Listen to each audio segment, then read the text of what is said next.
Hello, students. The topic of the speech is Teachers' Day. Good morning, Honorable Principal, dear teachers and friends. We celebrate Teachers' Day to honor the people who shape our world, our teachers. They are like friendly stars that help us find our way. They teach us letters, numbers, stories, and most importantly, how to be caring, brave, and thoughtful.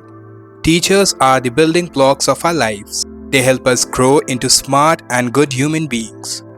As schools all over India remember Dr. Radhakrishnan, who believed teachers are the true architects of our future, we say, thank you. Let's promise to listen well, do our best, and be kind, because that is how we honor our teachers. Happy Teachers' Day to all our wonderful teachers. We are grateful for your love and care. Don't forget to subscribe.